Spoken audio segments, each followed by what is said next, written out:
Hey, so listen, I know it's the end of a long work week. Nobody's in the mood to push their brains any harder than required. So instead, I did all the research for you. And it isn't often that I have one of these things that make you go, moments. But what I found made me do just that.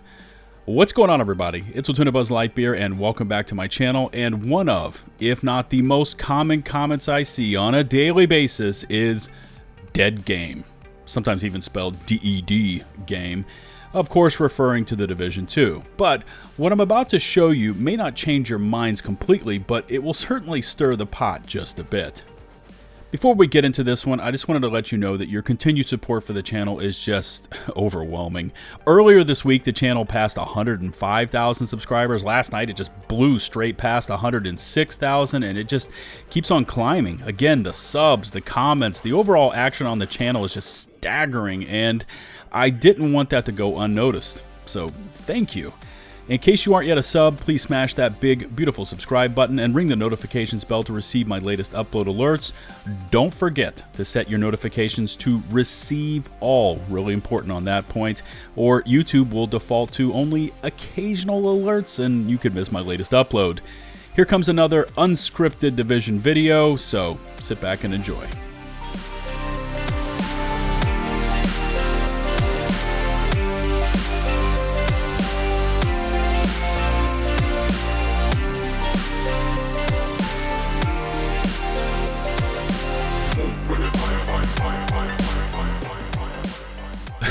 Okay, sorry. I probably should have included some sort of early warning before hitting your unsuspecting eyes with a clip from a 90s pop hit, and you're probably like, Buzz, man, you can't do that to us.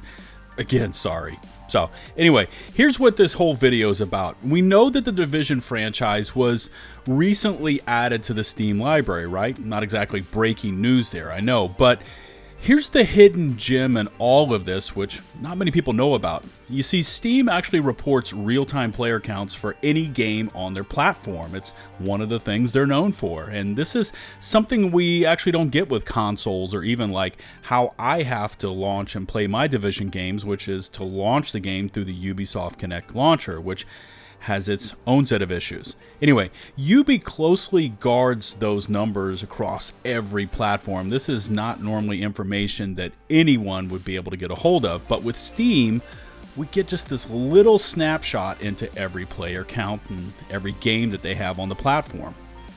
Okay, so before we kind of take a look at what the Division franchise could have been, that's all I'm going to give you on that topic right now, but what it could have been, let's actually take a look at what it is right now. So here's a little pop quiz for you, and no cheating. And don't worry, this pop quiz doesn't require really much thought at all.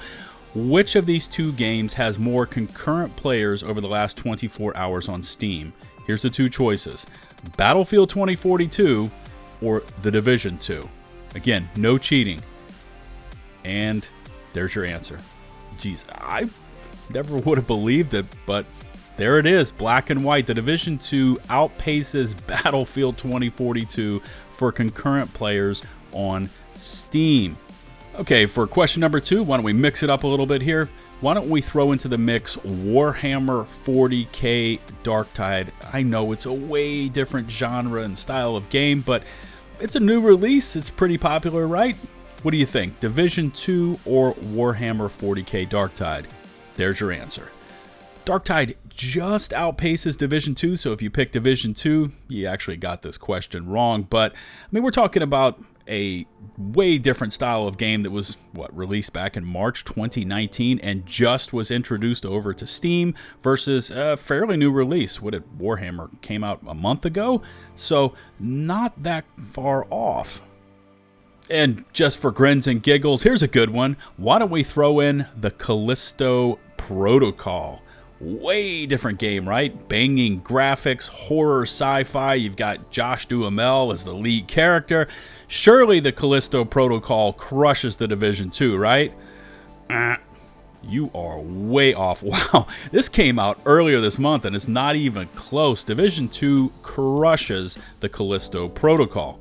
Now, I know this is not the most accurate picture, right? We've got different genre games, multiple launchers and platforms, etc., etc., etc. I mean, the list goes on and on, but it finally does give us a little glimpse into what is going on with the Division 2, at least through this little available slice we can see over on Steam. And here's the last comparison. Let's call this, I don't know, a bonus question.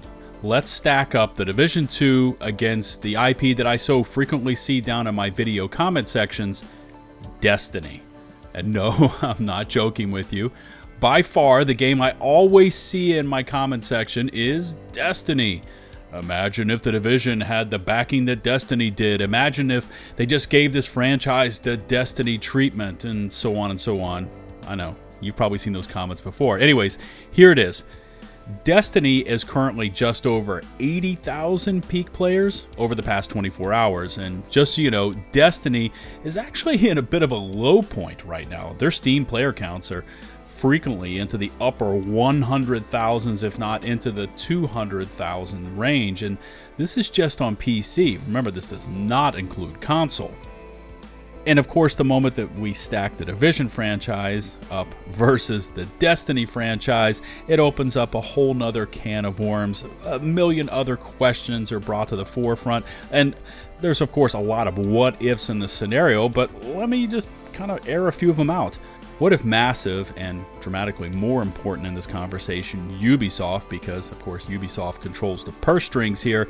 Anyways, what if Ubisoft had not toyed around with a million other time-wasting, trend-chasing titles, and instead had sunk the bulk of those development dollars, and we're talking millions and millions of dollars, into their core pillars of success: Assassin's Creed, Rainbow Six, the Division franchise. I'm probably leaving a few off here, but by the way, these are not my words. It's theirs from their investors' calls. Anytime they have an investor call, they claim that the Division franchise is one of their core pillars of success. And I'm not bashing the Division 2 here, I'm actually just theorizing, but what if Massive had instead stuck with the OG Division game format and given it the full live service game treatment? Constant DLC packs, updates, new cities, new villains, Chicago, Paris, Vancouver. I've even seen some comments before about how people would have loved to have seen, I guess, a Division franchise chapter actually go down in San Francisco, which I think would have been awesome. Anyways, with this style of Division game with full backing, with a constant stream of development, and I know we got DLCs in the OG Division game. There was Survival, there was Underground, there was Last Stand, but those were planned. What if we got new DLC packs, new maps, new chapters in the Division franchise, all tied into that original game every, say, 3 months? Would this game have been able to stack up against the Bungie juggernaut of Destiny? Say what you want about Destiny. Love it, hate it. By the way, that's not what this discussion is about. And if you go back and look at my old videos here on the channel, you'll see hundreds of Destiny videos. This was my game of choice for thousands of hours of gameplay enjoyment. Anyways, what cannot be denied is that Bungie really went full commitment here, come hell or high water. And yeah, they've had some pretty big misses, but for the most part, they really connected with their player base and with their fan base, and they've been able to deliver kind of on that ultimate Destiny universe vision. Alright, I think I've taken a big enough detour down the Destiny rabbit hole, so anyway, snap back to reality, and I'm just going to be frank and honest about the Division franchise here for just a few seconds, and we know that there was no continuation of Division 1. Instead, they shifted over to Division 2. We know that Ubi did, in fact, effectively pull the plug on this game back in late 2020, and believe me, I don't want to take that trip down memory lane about being ghosted for basically a year and a half with no contact. Anyways, you could see from those Steam chart comparisons I showed you earlier that the Division 2 is trying to claw its way back into the market. It's trying to make a bit of a return, but believe me, those player counts in Steam are nowhere close to where a franchise of this caliber, a franchise with this much interest in it, with this much player-based support, and quite frankly, if a franchise, if it were given the full backing of its publisher, should be. 9,000 players on Steam is peanuts, but I guess it's a start. Anyways, while I'm on this topic, what could be done now that's low budget that could pay huge dividends to the player base? You know, kind of drum up support even if new content isn't going to be delivered this afternoon. I mean, number one topic on my mind is communication and transparency. Use the Division Game Twitter account for more than just occasional, you know, messages that we're taking the servers offline, etc., etc. By the way, I remember days back when the Division Twitch channel would host Division community members, like when they were doing live game streams. I mean, that seems pretty basic to me, but it's just never done anymore. Again, transparency comes to mind. More frequent updates, even if it's just basic in nature. Another topic just off the top of my head is game stability. This is a huge issue because it's pretty bad. I would recommend the studio at least try to pair up with individual players on each platform and monitor those accounts. Look at those crash reports, evaluate what kind of technology and PC rigs they're using, and develop a more cohesive strategy to get this game back under control. I mean, I would personally play Division 2 a lot more and play a more varied array of the content if I didn't think I was on the verge of crashing out every 5 to 10 minutes. Of course, I know everyone wants more content, fix all the damn bugs, we want better PvP, and believe me, I don't disagree. I was just kind of sounding off the top of my head short-term, easily accomplished items there, but as always, I look forward to reading your feedback about this entire discussion in the comments section below. Remember to smash that sub button and ring the bell to stay up to date on all my latest uploads. If you could take a few seconds more to rate and or share this video, it would be greatly appreciated. Remember, you can find me on Twitch, Twitter, and in my open community Discord server, links to all of which can be found in the video description and pinned comments below. Until the next one, this is LtBuzzLitebeer signing off.